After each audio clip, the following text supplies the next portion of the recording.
Welcome back, everybody. Super Bowl's finally over. Now we've entered fantasy season, draft season, dynasty season, all that type of shit. And with that, I come to you today with a few tips to really help you nail the off season, the best time to start learning up, getting wiser, getting smarter about this whole fantasy football thing is right now. A lot of your league mates probably don't take it that seriously. They probably just kind of don't do anything and then pull up a draft ranking sheet on draft night and take players with high numbers next to their names. But you should not be doing that. You should be trying to get yourself the biggest advantage possible, and to do that, it starts here. And I have just a few tips, like I said, to really help you do that. Starting off with tip number one, don't get stuck in something called take block. To me, this is a really important thing, like the rest of these, but it's really important because it kind of ties into the other ones in a certain way. Take block is essentially just rooting yourself in a take, and despite seeing evidence that could suggest the otherwise of your take, or if you try to have a take that's based in numbers, stats, analytics, kind of proves yours completely, not wrong, but relatively inaccurate from multiple different sources, you should definitely just take that and ingest it and learn from it. But take block is seeing that and being like, this doesn't matter to me because I can't read like that scene in Arthur with DW on the sign on the door. You should be looking for stuff in your own research or just scrolling on Twitter, watching YouTube videos, consuming content in as many ways as possible, and you kind of owe it to yourself if you want to win and become a better fantasy football player, to take the information you find, digest it, and let it change your process responsibly, not just seeing something that doesn't line up with how you feel exactly and then throwing it out the window. Pertains to a lot of things, but fantasy football especially in this case. Now, I'm not saying just jump from one take to another, especially when they're complete opposites of each other, but have your take, find other opinions, digest them, see what they're saying, look more into it, and after consuming some information from reputable sources, guys you trust, and you feel like your take is something that's not as backed up or proved as another one, then you can switch. Don't just jump back and forth.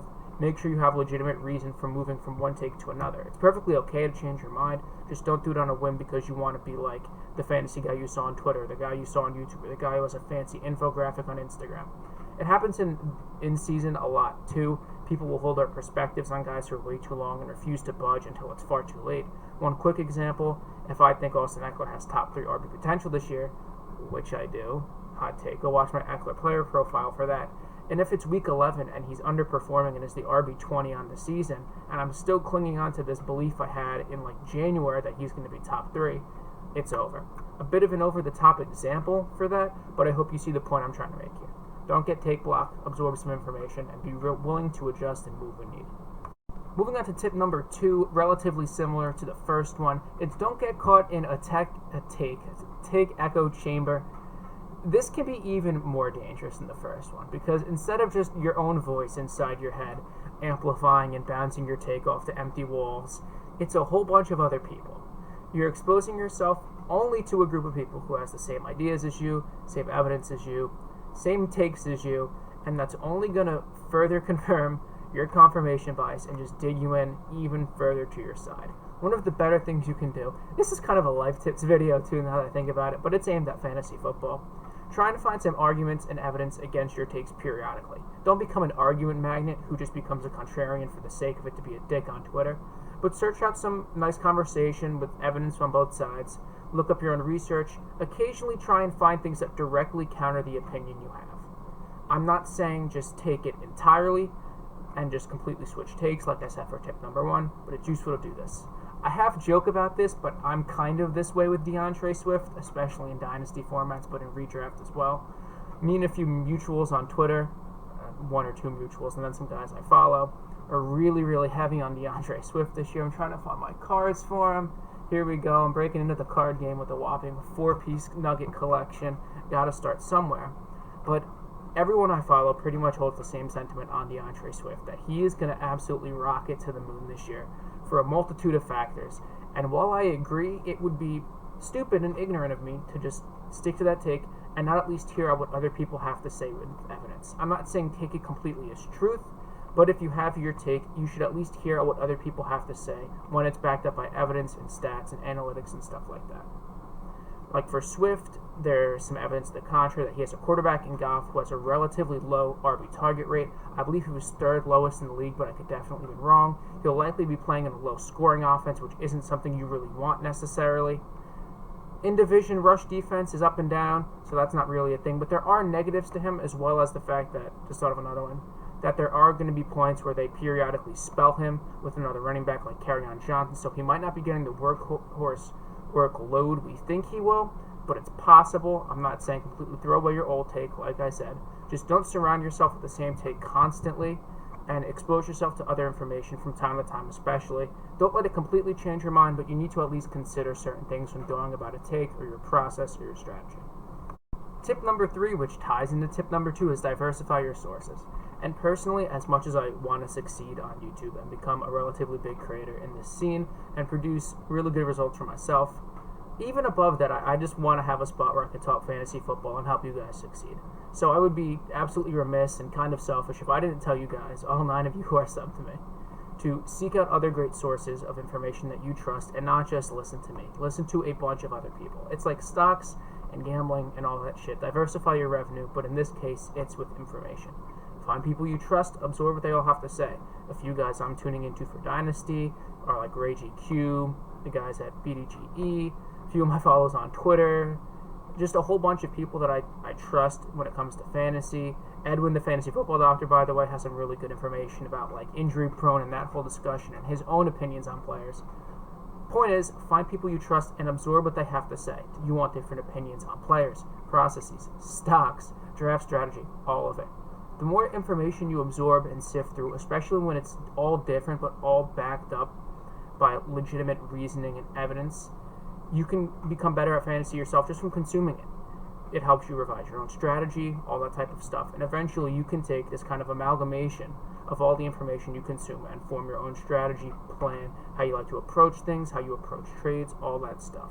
Diversify your sources, find a bunch of reputable people that you like, and just consume what they have to tell you. You must trust them if you think they got good information. Final tip number 4, one that I focus so heavily on everything, is always be willing to evaluate and develop your process further.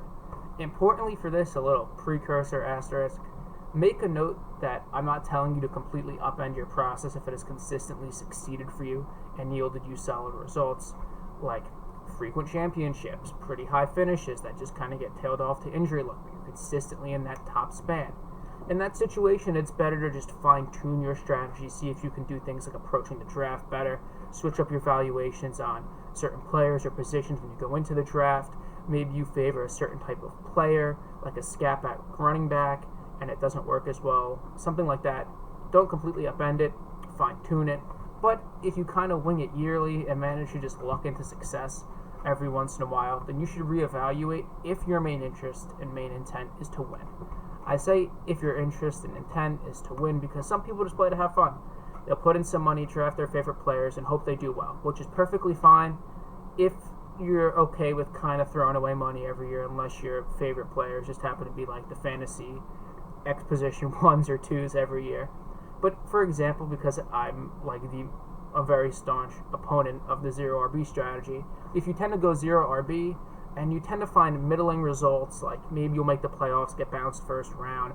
One year you made it to like the second round, but usually you're out of the playoffs. And then this year you won the championship because of the absolute overabundance of injuries at the running back position. Then you should probably evaluate your process and realize that it's not perfect in the slightest. Evaluate your prior seasons and see what you could have done better. Maybe realize that that strategy isn't working. I'm using 0 RB as an example because it's really easy to illustrate how you can change your process. Maybe decrease your valuation on receivers, tight ends, quarterbacks earlier in the draft. Try and figure out the importance of having workhorse running backs on your team and not just taking mid-round dart throws on guys that you think could be good if X guy gets hurt, or banking on finding a waiver wire guy that you have a high enough waiver priority to pick up or that you'll be willing to blow your fab on week 1. Not saying that it's always wrong, just definitely be willing to be critical of yourself and how you go about fantasy, especially if you're blinded by recent successes. Like I said, nothing against 0 RB, except everything except 0 RB. And kind of bouncing off that for tip 4B is find better rationale to draft players too. Guy I'm going to use, not DeAndre Swift, but Austin Eckler, my boy. And just in terms of my personal growth as a person who plays fantasy, I think I've made a huge jump in terms of how I evaluated him. I went from saying he's my boy because I grabbed him in like round 7, the year he finished number 2 or 4, I think 2018, to saying I want him this year because I like how he consistently produces and always seems to put up nice points, to focusing on the fact that he played for an offensive coordinator that highly valued running back production in an offense that was impressive this year in total plays run, total yards, wasn't impressive in scoring, but they have the potential to take an uptick next year, on top of Eckler's own efficiencies on both the ground and the air, and his but newly developed chemistry with a young rookie quarterback who is definitely going to be their guy for at least the next decade, given everything goes well. I'm not saying you have to spit out a bunch of fancy words like that in a YouTube video to improve your process, but just take it like that. If your basis for drafting players, if your intent to win is just, oh, I like this guy, or he usually does good, you should try and step it up, because that's not always going to work. Just because you thought A.J. Green was really good that 1 year, like 6 years ago, and you're still drafting him in like the 8th round, because A.J. Green is fine, he's a good name, he produces. A bit of an over-exaggerated example, but I feel like it's easier to prove the point if I use an over-exaggerated example. Then you can tone it down and kind of see where I'm going from that. Just overall, never feel as if you've hit the peak of your own process, because there really is no such thing. Just to recap for you guys one time real quick before I head out.